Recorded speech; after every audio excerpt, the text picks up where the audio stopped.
cuando tenemos el placer de anunciar aquí la presencia de Pablo Cuello y Obdulia García. Ellos son directivos de la industria editorial dominicana. Esto a propósito de los ya casi cotidianos escándalos que se generan en las contrataciones de los servicios que dan este tipo de industria al sistema educativo nacional. La verdad es que si pudiéramos hacer en este país un monumento conmemorativo de la capacidad de generar escándalos, tendríamos que ubicarlo en el edificio que aloja el Ministerio de Educación. Buenas tardes, señores. Buenas tardes, muchísimas gracias a todos por tan amable invitación. Cuéntenos bueno, qué está pasando. La industria ha querido como gremio llevar un poco sus inquietudes a la opinión pública de un problema tan complejo como este, fruto de que la industria está amparada en leyes y en derechos adquiridos, y de repente el ministro de turno tomó una decisión de cambiar la política pública en pro, supuestamente, de mejorar la educación y ignorar la bibliografía aprobada que tenía mediante el Consejo Nacional de Educación. Y eso ha traído, pues obviamente, que la improvisación de hacer libros de texto en prácticamente 3 meses, grado a grado, de manera dedocrática, afectó en 2 resultados: un problema cualitativo, productos de muy baja calidad que se han visto ya en el debate de la opinión pública, con problemas conceptuales y problemas ortográficos que afectan el aprendizaje, y con un desabastecimiento, porque no hay libros. No hay. Entonces, se cambió una política pública de manera ilegal para tener este fatídico resultado que hoy estamos dándole participación a la opinión pública, y que nosotros mismos no podíamos tener los elementos porque además se ha manejado con muy poca transparencia. Toda la información que pudo obtener la industria editorial fue fruto de recursos de amparo, recursos de referimiento. Los contratos grado a grado que se hicieron con las universidades y las academias no se obtuvieron hasta mayo. Lo que realmente se iba a hacer no se sabía. Y eso nos conllevó a construir la narrativa correcta de esto. Por ejemplo, en el día de ayer, ellos tuvieron una rueda de prensa donde afirman finalmente dónde está el ahorro de los 6.000 millones de pesos. Nosotros como industria decimos, ven acá, ¿cómo puede haber un ahorro de 6.000 millones si aquí nunca se ha gastado 6.000 millones en libros?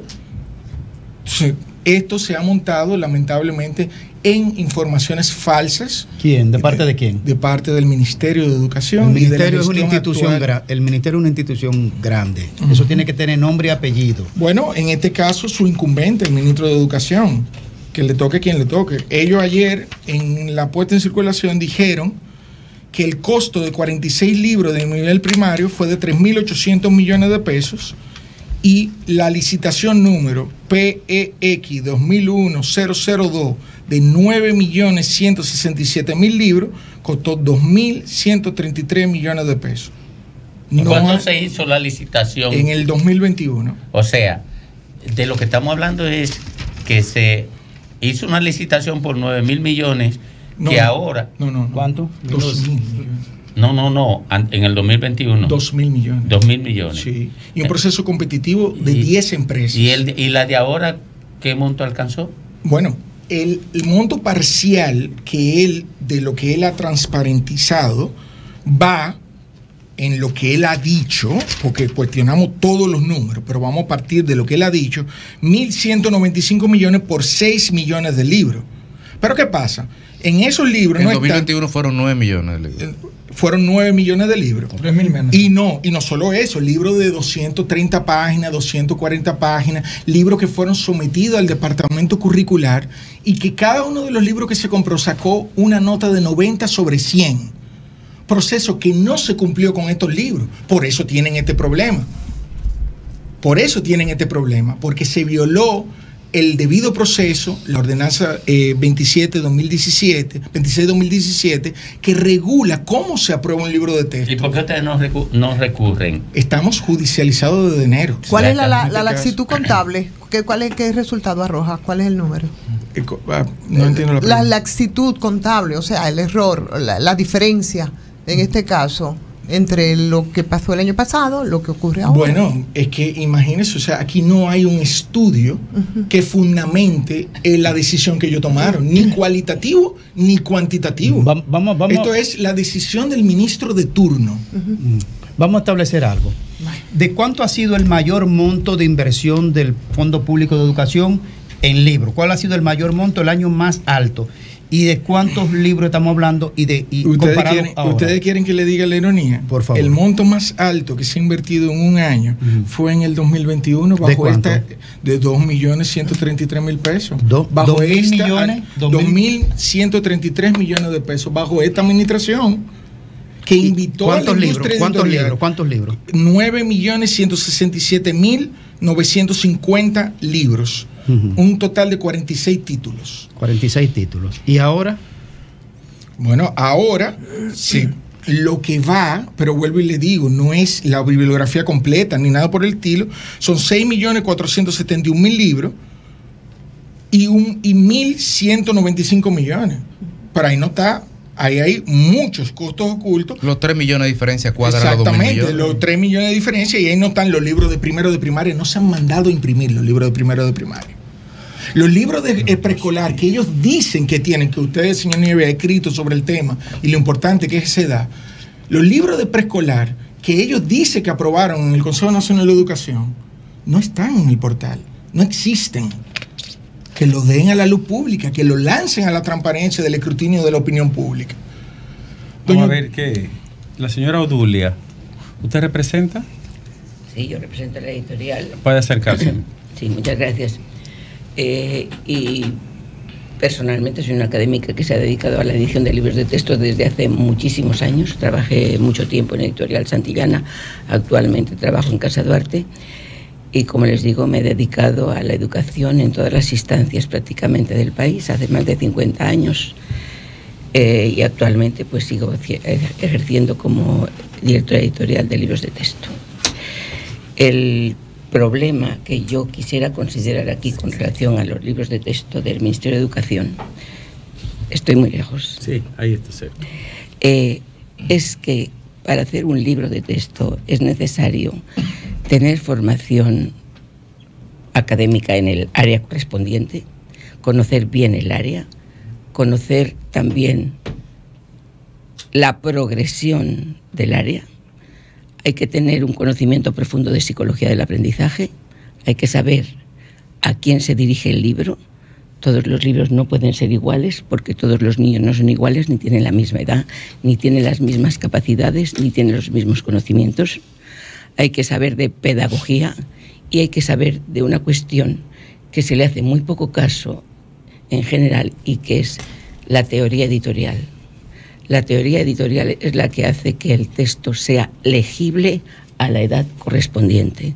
Es decir, eso significa que yo tengo que saber utilizar los títulos, que tengo que saber lo que es una doble página, que tengo que saber cuándo poner negritas, cuándo poner itálica, tengo que saber el tamaño de la letra, tengo que saber la dimensión de la letra, tengo que saber, es decir, un montón de conocimientos.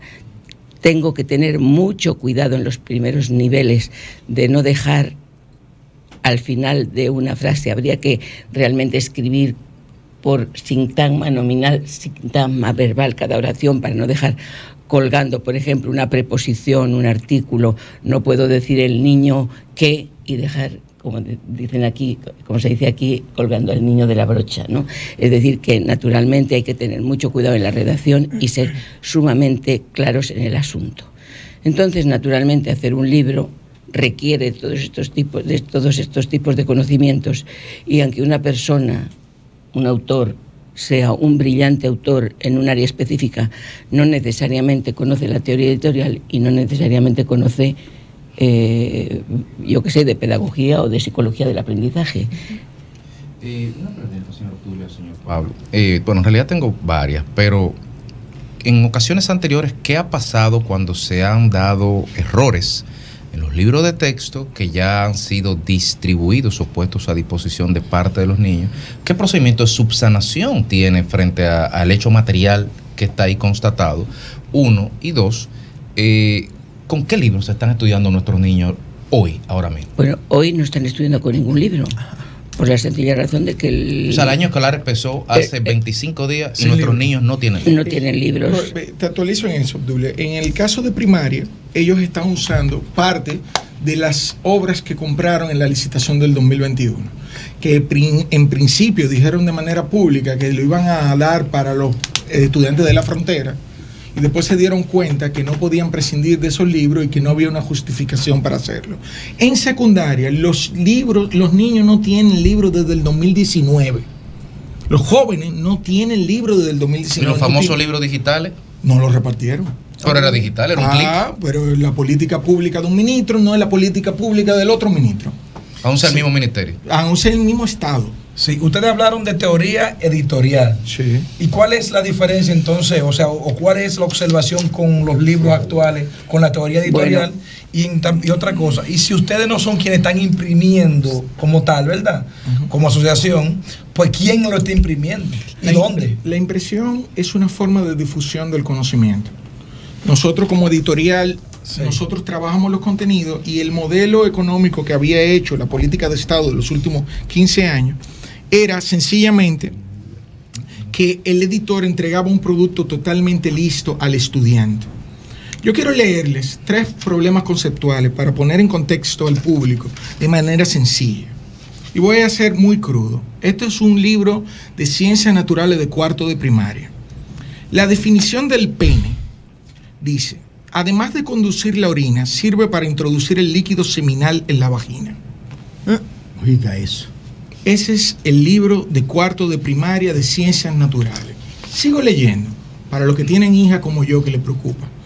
La vulva, la vagina, permite la entrada del líquido seminal. Esa es la definición de vagina. Eso es todo. No, pero eso no puede ser. No, yo tengo la página aquí, no, lo pueden citar. Claro, no, pero se pueden decir muchísimas otras cosas. Esto es interminable. Entonces, estamos tratando de ponerlo simple, porque los problemas conceptuales son muy profundos y pretenden corregir esto con una fe de rata. Yo quiero ver la fe de rata que define la vulva de otra forma dentro del mismo libro. Yo quisiera hacer una pregunta. No, una pregunta para cerrar. Qué barbaridad. Salvo que ustedes tengan algo más que agregar. ¿Por qué el tema Esa es una definición disparatosa, ¿no? Sí. ¿Por qué el tema? Una locura. Sí, es un disparate. Ahora, yo lo que me pregunto, ¿por qué el tema del contenido? Porque eso habla muy mal de por dónde anda el sistema educativo dominicano. Tiene que discutirlo públicamente quien da el servicio de impresión. O sea, mira por dónde anda esto. Porque también eso resume otra cosa, que hay una mezcla de conflicto de intereses, conciencia, que debe llamar la atención de la comunidad científica nacional, porque la ciencia se distorsiona cuando entra en una actitud difusa con el negocio.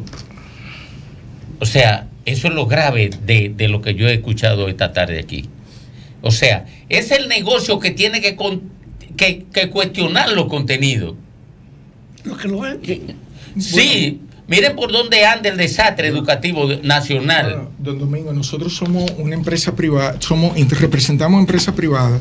Ciertamente que el Estado invitó a invertir en el sector público y dijo en el 2021, editores, traigan sus investigación y desarrollo que se copilan en un libro y díganos qué ustedes tienen para ser aprobados de acuerdo a las normativas educativas. Y fruto de eso se emitió una ordenanza aprobando en el 2021 180 libros y una ordenanza en el 2022. ¿Usted sabe que lo hacen en los otros países? ¿Qué al revés? ¿Cómo? En los otros países el sistema educativo ordena a la academia construir los contenidos, los procesos, y la academia viene con la propuesta, no el negocio. Oye, no el negocio, la academia viene con la propuesta científica. con la propuesta de conocimiento, con los sistemas de conocimiento a ser motorizados por el Estado. En Estados Unidos no se le ocurre al sistema educativo nacional consultar a otros espacios que no sea la Universidad de Columbia, la Universidad de Harvard. Perdóneme, don Domingo, yo no quiero entrar en un debate, pero cuando es bueno edificarlo, cuando esto pasó, una de las justificaciones que se tenían es que este modelo que ellos estaban intentando implementar como una política pública individual del ministro, se hacía en otros países. Nosotros contratamos un especialista, un asesor de Naciones Unidas, y publicamos un paper donde eso que él dice es mentira. Y esto solo pasa en Cuba, en Nicaragua, en Honduras, y los países desarrollados que sí sacan índices de desarrollo, España, Corea del Sur, Estados Unidos, existe una industria editorial fuerte y robusta, que es parte de una industria social, porque no todos somos malos. Nosotros estamos aquí... No, pero yo no lo estoy cuestionando a ustedes.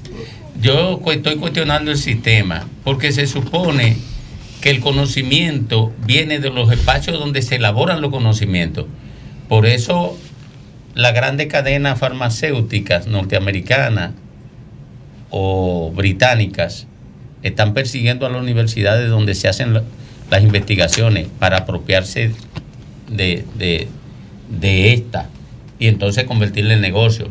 Pero no es el negocio que lleva al Estado el conocimiento, porque el conocimiento se anida en los espacios académicos y de investigación. Es lo único cuestiono, pero yo no lo cuestiono a ustedes, porque ustedes tienen derecho a hacer su Además, las víctimas son los niños. ¿Hay derecho a que los niños aprendan esto? Bueno, señores, gracias por haber venido. Están en los tribunales, ¿verdad? Sí. Están en los tribunales. ¿En qué fase está? En diversas etapas. Hay varias demandas de fondo y confiamos en el sistema judicial. Bien, gracias por haber venido Pablo Cuello y Odulia García, de las industrias editoras del país. Muchas gracias. Sol 106.5, con la mayor variedad de contenido, información, entretenimiento e interacción en una sola estación. Cobertura total, disponible para ti en la radio y en las plataformas digitales. Somos Sol 106.5, la más interactiva.